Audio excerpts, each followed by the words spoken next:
भंगलहवा कते दिन से बात नहीं कर रहा, कहाँ है गेल? अच्छा आज फोन में लगा के देखिए।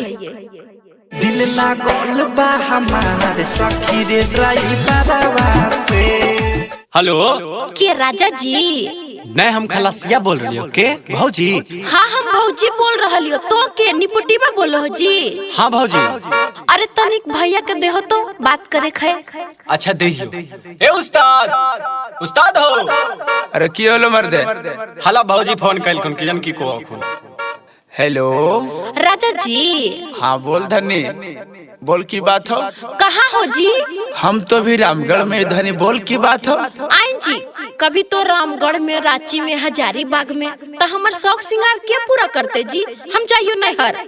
अगे धनी बोल, तोरा की घटलो? उधरे का भाड़ा लोड करके आर लियो, तोरा सब सिंगार खरीद के ले ले वो, ठीक हो? तो रुका रुका, पहले हमार बात सुन।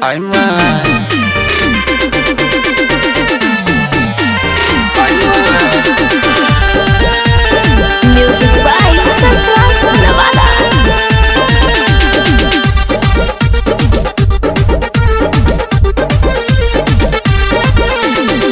घरवा में रहबो नहीं, घरवा में रहबो नहीं, सुनाए हमर पिया के सरिया, कहिया न बादा से नथुनिया ले ओइबा सोइया, कहिया गया के उठल लिया ले ओइबा सोइया। ए जी सुनो, नैहर में उपासल रहनी, नैहर में उपासल रहनी, ससुरा में आके तोरा खिललो गोलिया। अच्छा के नवादा से नथुनिया ले ले ओइबा धनिया, धनी के यादा से उठल लिया ले ले ओइबा धनिया। झूठ बोल के मत ठका।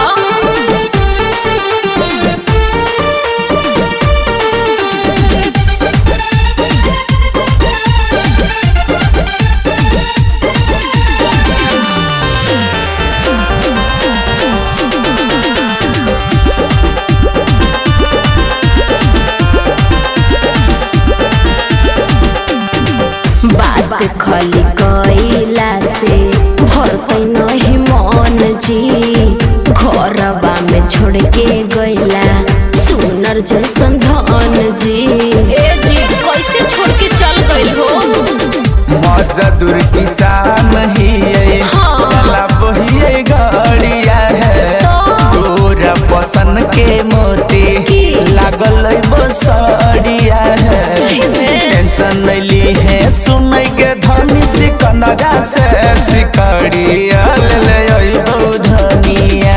धनी के नवादा से नथुनिया ले ले ओइबो धनिया, धनी के यादा से उठल लिया ले ले ओइबो धनिया। ए जी अजोड़ पयलिया भी।